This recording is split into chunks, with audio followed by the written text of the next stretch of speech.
Hi there, I'm Sue Kerr, and this is a Write Out Loud video where I read to you from my writing in progress.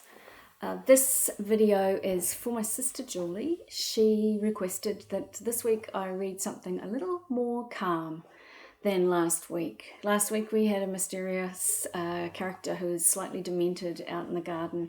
So this week we're going to meet Daphne. I've been working on Daphne for quite a while. She is learning to meditate. So this should be a nice calm reading. This is called Guided. First, you need to get very still. Lie on your back on the floor, on a rug or mat. Cover yourself with a soft, warm blanket. Socks on your feet. Lie still. Close your eyes and listen to the voice which tells you, body part by body part, to relax fully. Starting at the tips of your toes and moving up the body all the way to the hair follicles on the crown of your head, relaxed completely. Then the voice asks you to take a walk, not a real walk, an imaginary walk. The voice is recorded, but it sounds like it's talking right to you. In a way it is, because you're the one lying there listening. The voice asks you to notice things on this walk. Are you outdoors or indoors? What's on the ground underfoot? What do your footsteps sound like? Are you alone or with others? With an animal? Are you warm or cold? Is it day or night? Dark or light? What do you see when you look down, up, to the right, to the left? What about over your shoulder? You're not making this up exactly. You'll feel like you're actually somewhere real. It's not somewhere you've been before, not somewhere you can remember in the ordinary sense of remembering. It's vivid. In your mind, you can see yourself in that place. Watch closely. You're about to find something out. Daphne relaxes and walks. Her sturdy leather boots on flat flagstones, slate grey, well-worn, smooth and shiny in the middle where they've been trod and trod again for centuries, it looks like. Dull and tough around the edges where the feet don't fall. Moss between the stones, up the stone wall to the right. The cracks ooze leaves green and blue-green, shiny and dull, soft, fuzzy, lacy or broad, tough, leathery, tufts of grasses, green and brown, vines wrapping question marks around other plants. She stops and rubs between her fingers a hairy spearmint leaf, not peppermint. It has the smaller, sharper, smoother leaves. She knows that much. Her fingers float on autopilot up to the nostrils, sniff deep, and the mint tickles inside her skull. She smiles and walks, lifted up with mint. To the left, a long drop.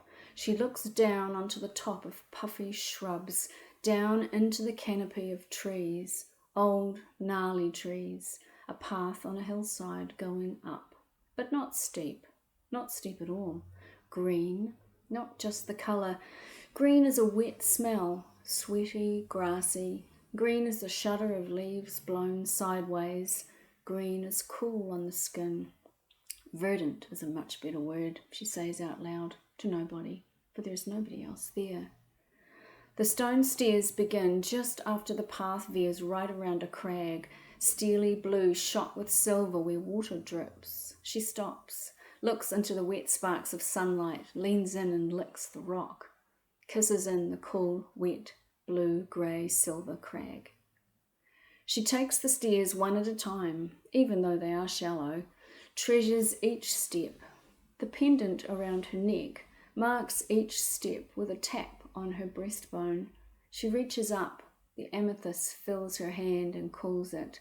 She holds it still for 3 or 4 steps, forgets it and returns to its rhythmic thudding, step by step by step.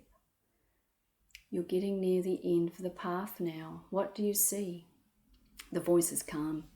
Daphne is surprised to see just then the final step, in a stone archway with a wooden door painted some years ago emerald green, but left to fade in the weather, heat and cold, to dull turquoise.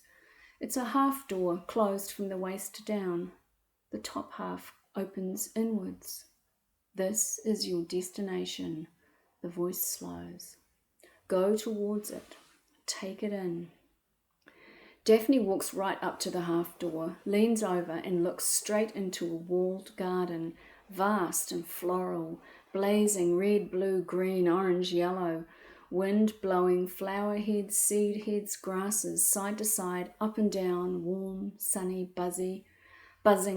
Abundant is the right word. Look around. See everything. She looks to the right. A woman. She assumes it's a woman. She can only see her back. Tall, taller than most, slim, a moss green tunic to the floor. Is it linen or wool? Not velvet. It's too matte. Pleated, but not excessively. Not a tunic of the rich, but flowing, comfortable. A warm leather belt at the waist, wide collar over the shoulders. Standing at a workbench in a room half open, overlooking the garden. It's not a kitchen and it's not a potting shed.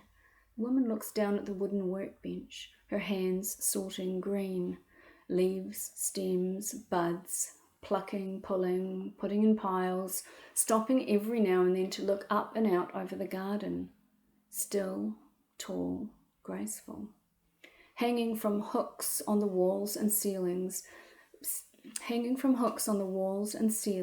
metal sieves, copper pots and pans, branches and bunches of twigs, leaves, roots. On the wooden workbench, blue glass jars and bottles, spoons, knives, large and small. A burner in one corner, not lit right now. Is this a laboratory? Daphne wonders. The woman turns from the workbench. A single long braid snakes over her right shoulder, following the opening of the tunic to the belt. Her hand moves to her breastbone, folds around the stone hanging near from a fine leather strap. It flashes purple before her hand swallows it whole. It's an apothecary, she smiled. Come in. Daphne hesitated. What if it's not real? It feels real. It feels familiar. But what if she's not real? Daphne didn't want to find out. It's time to come back now. Remember what you've seen, turn around and walk back down the path. Daphne wanted to stay, but she couldn't resist the pull. She pinned her gaze on the medicine woman. Walk back down the path, into your room, back into your physical body lying on the floor. Daphne flew. Through the mountain gully, not a single footstep on the worn flagstones, falling down over the canopy and shrubs, the sea of green crashed into the living room mat. She sat up too fast, grabbed her phone, pressed pause, looked around, recognised everything in that cool, modern room, but she knew somehow it wasn't real, or at least it wasn't the whole truth. Okay, so that's your introduction to Daphne. We will have much more about Daphne in future readings. So thanks for listening. If you would like to leave a comment and you're on the YouTube channel, down there is where you do that. And there's more information, a little bit of writing about this piece over at my blog, suker.ca. Thank you.